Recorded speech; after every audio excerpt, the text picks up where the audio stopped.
안녕하세요. 저는 40대 중반의 여성입니다.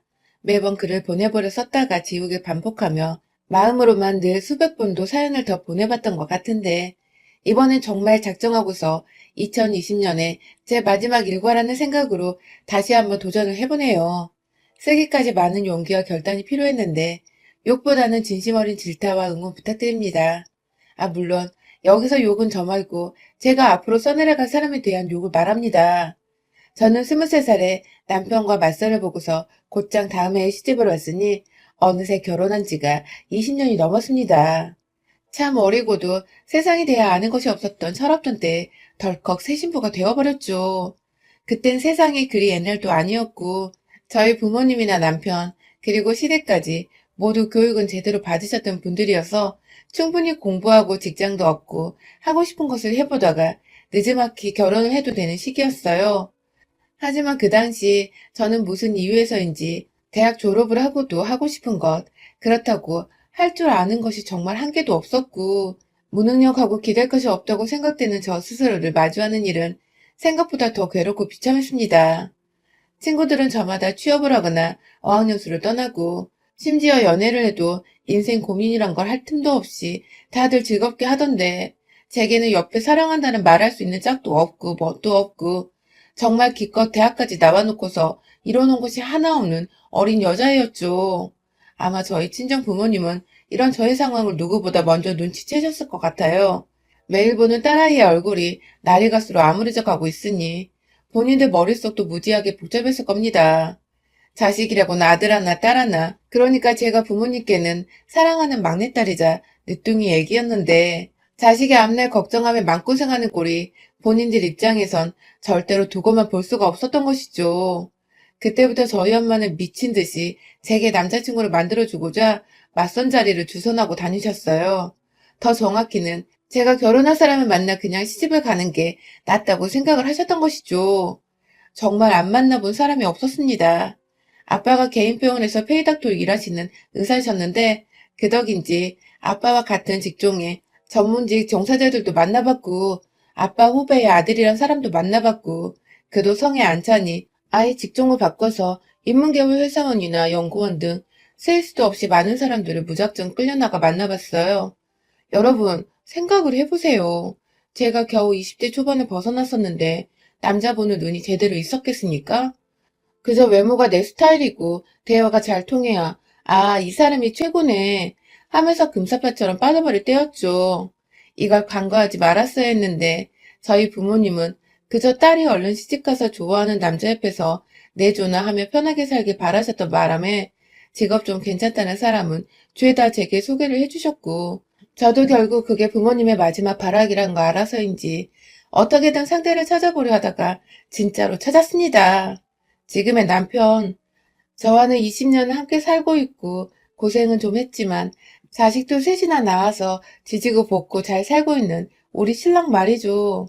처음엔 그 나이대 여자애들처럼 외모만 보느라고 조금만 잘생긴 사람 같다 싶으면 애프터도 받아줬고 하루 정도 더 만나서 커피도 마시거나 영화를 보기도 했었는데 생각보다 저와 대화가 안 통하더라고요.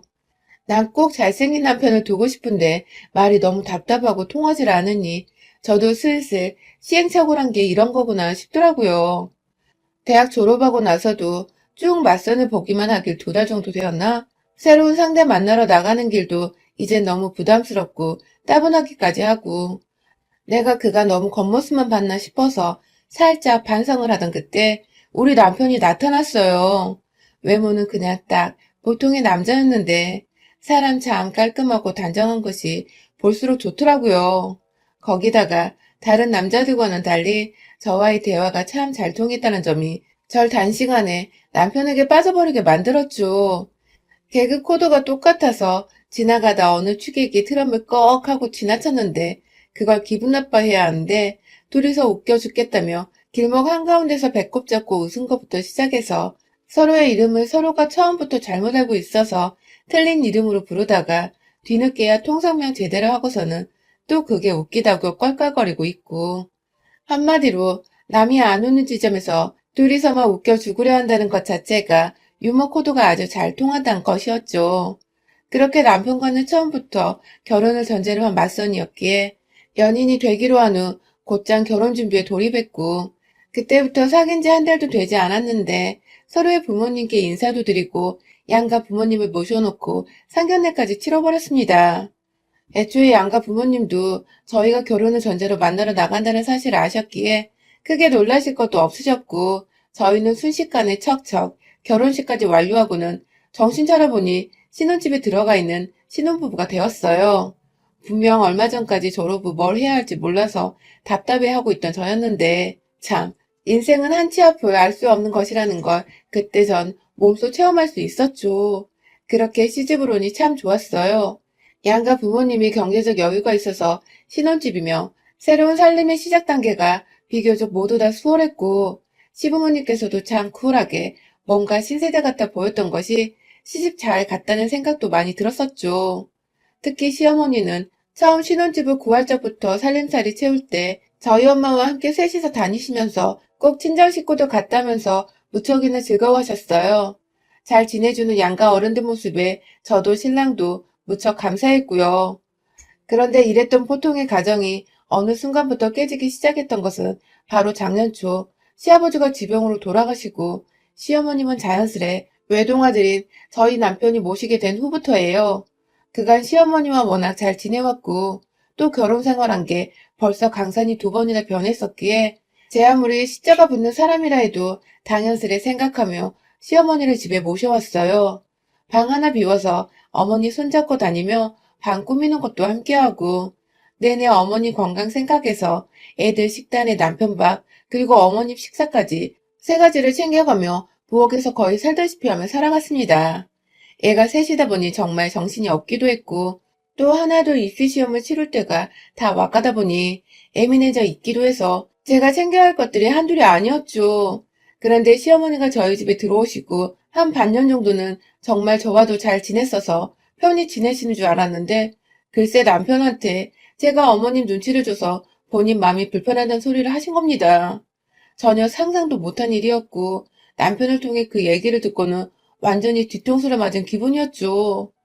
어찌저찌 그날 바로 남편을 대동해 시어머니와 함께 대화를 나누며 오해를 풀긴 했습니다. 저는 평소대로 어머님을 대해드렸고 신경 정말 많이 쓰며 보살펴드리고 있다는 생각했는데 그런 생각을 하고 계신 줄은 몰랐다고 했고 어머님은 제가 곧장 이런 말을 하니 본인도 민망하셨는지 그냥 했던 소리라며 오히려 남편한테 왜 이상하게 말은 전했냐고 애써 나무라셨죠. 뭔가 이상하긴 했어요. 전혀 눈치 보실 성격이 아니신데 눈치 보인다는 소리를 하신 것 자체가 좀 꺼림칙했지만 처음 며느리와 함께 지내시느라 불편한 점들은 있을 수도 있겠다 싶어 더 신경 써드리려고 마음을 먹었어요. 하지만 이 일은 시작에 불과했죠. 시어머니는 그날 이후부터 또 한동안 잠잠하다가 정말 뜬금없이 저와 이웃집 제 친구의 남편, 제 아이의 친구 아빠인 사람과의 관계를 의심하기 시작하신 겁니다. 정확히는 11월 말부터니까 2020년 연말 내내 이 의심을 품고 터뜨리고 아주 난리를 피워대셨죠. 잠잠하던 집에 불을 제대로 끼얹은 겁니다. 그 의심의 상대남은 바로 저희 집 2층에 사는 이웃집 언니의 남편이에요.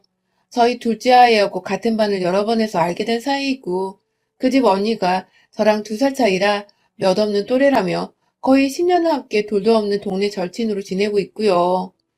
남편들끼리는 애들 데리고 자주 운동하러 나가줘서 가족끼리는 다 같이 친하게 지내고 있는데 어느 순간 시어머니가 자기 방에서 자꾸 소음이 들린다며 밤마다 잠을 못 잔다고 따져야겠다며 혼자 팔을 걷어붙이고 위층으로 올라가려 하시더라고요. 딱 봐도 싸움을 일으킬 것만 같은 그 태도에 저는 급 당황을 하며 시어머니를 막아섰죠.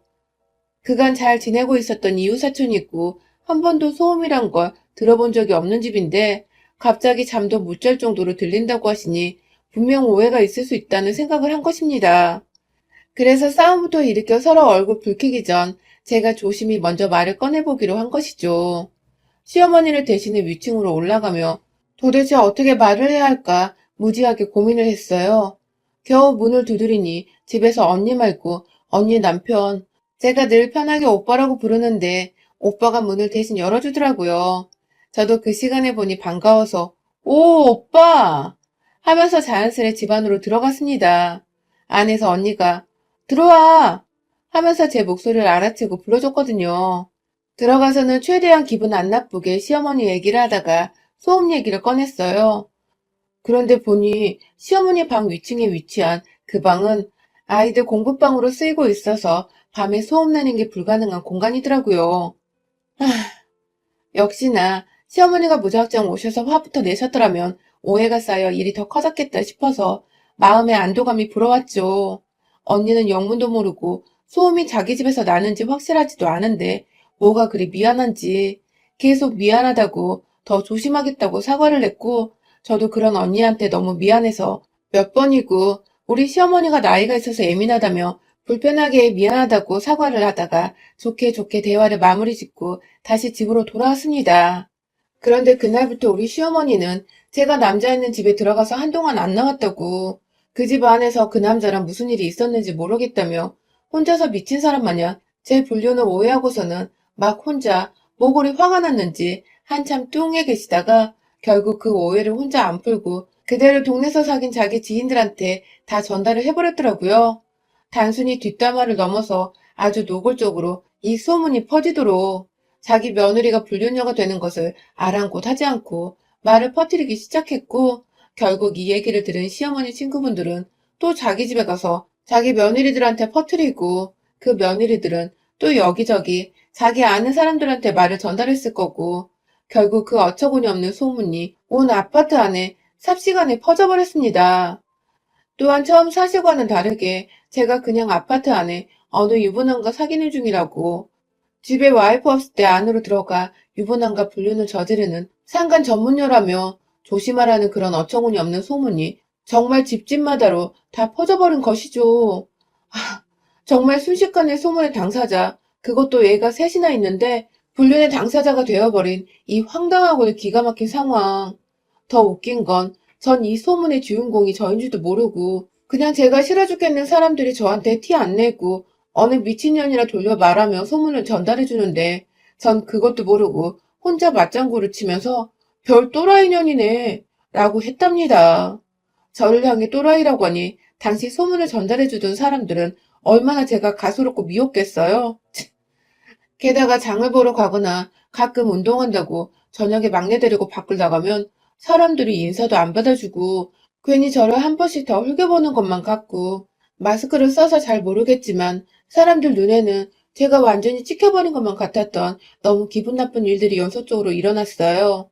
심지어 아파트 앞 마트 사장님은 물건 계산할 때 틱틱 던져가며 바코드를 찍어주시더니 급기야 카드 주란 말도 안 하고 카드를 받아 채가서는 결제를 하고 영수증 달란 말을 하기도 전에 제 영수증을 갈기갈기 찢어버리더니 쓰레기통에 던져버리시더라고요. 제가 황당해서 멀끔멀끔 쳐다보고 있으니 급기야 다음 손님 있는 거 안 보여요? 하면서 화를 덜컥 내버렸어요. 늘 인사를 해주시고 따뜻하게 대해주시던 이웃분이었는데 정말 충격이었어요. 뭔가 단단히 잘못되었다는 생각을 하던 찰나 이 소문은 결국 위층집 언니한테도 퍼지게 되었고 언니는 남편이 바람이 났다고 하니 바로 눈이 뒤집혀서는 그리고 동시에 그 상대가 저라는 소문에 의심의 꼬리를 물고 또 물다가 결국 혼자서는 도저히 안 되겠었는지 저희 집으로 들이닥쳤습니다. 본인도 화로 가득 찬 상태에서 어떻게 제가 그럴 수 있냐고 따져 물으려던 참에 소문을 다 저에게 털어놔 주더라고요. 네가 진짜 내 남편이랑 그렇고 그런 사이냐는 질문은 당연히 처음부터 던졌고요. 언니의 눈에는 의심으로 가득 찬 채 눈물이 내내 고여 있었고 저는 도대체 어떻게 그런 소문이 난지 모르겠다며 마지막으로 언니네 집에 간 게 저번 층간소음으로 찾아간 게 전부인데 어떻게 그러냐며 더군다나 언니네 남편은 맨날 출근하니 집에 있던 날은 그날뿐이지 않냐면서 저도 이 앞뒤가 안 맞는 소문이 도대체 어쩌다 났는지 모르겠다고 너무 억울해서 방방 뛰며 눈물을 흘렸어요. 애가 셋인데 소문 때문에 이제 어떻게 사냐고 애들도 아냐며 애들 생각에 눈물이 도저히 주체가 안 돼서 숨이 넘어갈 정도로 헉헉거리기까지 했네요. 제 얘기를 듣고 제 꼴을 보니 언니도 그제야 아차 싶었는지 그러고 보니 내가 진짜 말도 안 되는 얘기를 너랑 끼워 맞추고 있었다면서 입을 틀어 막더라고요. 언니는 남편이 소문 당사자니 이성적으로 생각할 겨를이 없어 눈부터 뒤집힌 건데 정말 주부인 자신이 내내 틀어박혀 살고 있는 집안에서 어떻게 자기 남편이 자기 없는 사이에 저와 불륜을 저지를 수 있겠냐며 우리 남편 그날 이후로 한 번도 월차를 쓴 적이 없다면서 오히려 그때부터 소문의 진상을 도대체 그 소문이 어디서 퍼진 건지 따져보기 시작한 거죠. 다행히도 소문의 진상은 쉽게 파악이 되었어요. 언니네 남편이 마지막으로 월차 써서 집에 있던 그날이 우리 시어머니가 소음 문제로 저를 위층에 올라가게 한 그날인데, 그날 시어머니 눈에는 제가 남자가 문 열어주는 집 안으로 들어간 것으로 보였을 수도 있었기에, 단번에 시어머니가 의심이 되기 시작한 건데요. 둘이서 아예 작정을 하고서 소문의 꼬리를 물러다녔어요. 언니는 언니대로, 저는 저대로 소문 전달해준 사람 찾아가 물어보고, 또 물어보고, 심지어 마트 아줌마한테까지 찾아가서 소문을 어디서 들었냐고 다짜고짜 캐묻기 시작하기를 꼬박 4시간 정도 되었나? 이 아파트에 주부들이 하도 많으니까 대낮부터 사람 찾는 건 일도 아니었고 그렇게 따라가 보니 결국 우리 시어머니 절친으로 알고 있던 그 할머니가 마지막으로 잡혔습니다. 언니랑 둘이서 씩씩거리며 그 할머니 집을 알아보겠다며 경비실을 찾는데 희미하게 1층 주차장 너머에 있는 정자에 우리 시어머니가 보이더라고요. 저도 모르게 무작정 정자로 뛰어가니 어머니 친구분이 그 할머니도 같이 계셨어요. 우르르 한두 명 아니고 비슷한 또래의 서너 분이 더 앉아 계셨죠. 단번에 우리 시어머니 며느리란 거 알아챈 그분들은 어머머머머 하면서 저한테 삿대질하며 전현이 왜? 하면서 제가 여기 왜 왔냐고 따져 물으시려 하더라고요. 그 꼴을 보자마자 그 할머니를 억지로 일으켜 세워 저도 모르게 소리를 질러댔어요. 제가 바람핀다고 누가 그랬어요? 제가 누구남 집에 들어간다고 누가 처음 말했어요? 하면서 오가는 사람들 급기야 경비실 아저씨까지 따라와 말릴 정도로 막 난리를 피워대며 헛소문 퍼뜨린 죄로 경찰에 무고죄를 신고할 거라고. 이거 멀쩡한 사람 명예훼손 한 거예요. 알아요? 하면서 저도 잘 모르는 법을 들먹이며 경찰이고 고소고 막 험한 말들을 꺼내니 이 노인은 겁을 덜컥 먹고는 몇 번이고 우리 시어머니를 번갈아 쳐다보다 결국 지그시 손가락 하나 치켜들더니 시어머니 가리키면서 그러더라고요. 너희 집에서 나온 소문은 왜 나한테 그래? 하면서 그 말은 다 우리 시어머니한테서 들었다며 결국 이시직고를 한 할머니. 아, 그 자리에서 사람들 보는 앞에서 소란스럽다고 하나둘 정자 쪽을 내다보기 시작한 주민들이 베란다 곳곳에 보이는 와중에 시어머니 멱살을 끌고 잡아 나왔어요. 그대로 맨발로 끌려오는 시어머니고 뭐고 사람들이 웅성웅성 거리는 소리가 들리건 말건 상관없이 그냥 오로지 제 상황, 제 기분 생각하며 질질 끌고서는 집 안까지 들어왔죠. 소파에 내팽개쳐놓고는 술 처마셔서 그런 소리 하고 다녔냐고 물어보니 처음엔 자신은 모르는 일이라며 계속해서 잡아떼는 겁니다. 저번에 남편한테 제가 눈치 준다고 이간질을 했을 때부터 낌새를 알아차려야 했는데 이제 보니 아들과 한 집에서 살며 아들 사랑 독차지하고 이왕이면 피 안 섞인 며느리는 좀 떨어져 나가줬으면 좋겠다 싶으셨나 보더라고요. 어디서 시어머니한테 무리하게 구냐며 저희 친정엄마까지 언급하면서 버르장머리 없어서 싹수가 노란 줄 진작에 알았다며 궁시렁대던 시어머니는 급기야 네 년이 남자가 문 열어주는데 들어가서 안 나와놓고 왜 나한테 지랄이야? 하면서 본인이 결국 그 소문을 낸 당사자인 것을 그러니까 그날 층간소음 해결하러 올라가는 저를 보고서 오해를 했다는 것을 시인하더군요. 그 순간 저도 모르게 욱해버렸는데 확 뺨이라도 때려버리려다가 바로 옆 찬장에 있던 와인병 하나 꺼내들어서는 시어머니 정수리 위에서 들이부어버렸습니다. 한참 들이붓다가 그러니까 당신이 그 소문을 낸 당사자라고? 라고 재차 물으니 그제서야 쫄려서는 아고 나 죽네 나 죽어 시엄마가 말 좀 전달했다고 이러네 나 죽네 나더군요. 손주들한테 미안하지도 않은지 애엄마가 불륜 전문녀로 낙인이 찍혔는데 말 좀 전달했다는 시어머니 가만둬선 안 되겠더라고요. 한 병 더 들이부으려고 가장 저렴한 와인 하나 찾으려는데 어디선가 구수한 육수가 제 뒤에서 시어머니를 향해 철푸덕하고 와장창창 부어져서는 콸콸콸 시어머니 몸을 타고 바닥으로 흘러내리기 시작했습니다. 그렇습니다. 같이 있던 윗집 언니가 듣다 열이 뻗쳤는지 제가 신년에 끓이려고 만든 떡국 육수를 그걸 그대로 냄비채로 들고 와서는 시어머니한테 부어버린 겁니다. 시어머니 정수리 위에 한두 마리 올려져 있던 통멸치부터 시작해서는 다시마 조각부터 아주 구수한 육수향이 스멀스멀 올라오더군요. 그리고 저는 그런 시어머니께 말했습니다. 나가서 이 아빠 들어올 때까지 아파트 입구에 서서 제 소문에 대해 해명하라고 말해줘. 물에 홀라당 젖은 시어머니한테 이불 한 포 덮어줬어요. 그리고는 바로 1층 아파트 현관문 앞으로 내보냈죠.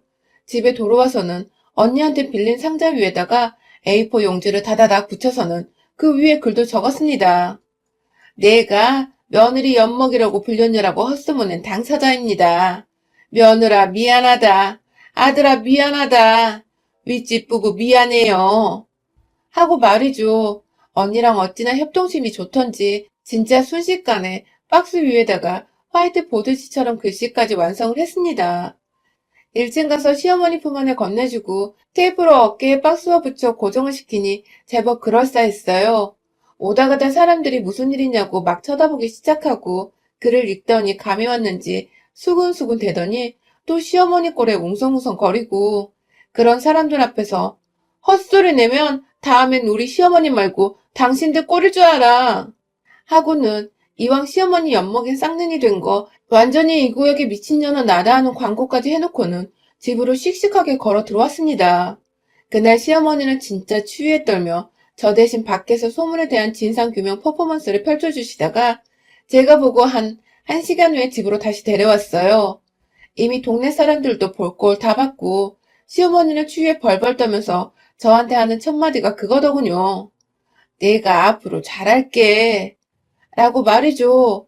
겁 제대로 먹은 시어머니와 아직 소문에 대해서도 저와 시어머니 사이에 무슨 일이 있었는지도 모르는 남편은 아무렇지 않게 제가 다시 만든 육수와 함께 버무려진 떡국을 시원하게도 들이부었습니다. 시어머니는 왜인지 입맛이 없다면서 멸치 육수로 만든 떡국을 끝까지 거부하시며 쓰라린 배를 부여잡고 방으로 들어가셨고요. 참 세상은 코로나로 정신없는 와중에 저는 시어머니 하나 때문에 소문으로 별일을 제대로 겪은 연말이었네요. 뭐 결론은 소문도 제대로 규명을 하고 시어머니 정신 똑바로 차리게 함과 동시에 동네에 한 번만 더 제 소문 이상하게 내고 다니면 다 가만 안 두겠다고 벼러주기까지 했으니 앞으로 저를 향한 욕 나오는 소문은 절대로 없을 듯 합니다. 아, 물론 저 무섭고 독하단 말들은 괜찮아요. 차라리 그러면 사람들이 무섭다고 함부로 입 밖에 오르내리지 못할 테니까요. 벌써 혀 내두르며 입 꾹 다문 동네 아줌마들이 한둘이 아니랍니다. 무섭다는 소문이 불륜 전문녀라는 소문보다는 정말 100배, 1000배 나으니까요. 여러분의 생각은 댓글로 남겨주세요. 오늘도 시청해주셔서 정말 감사합니다.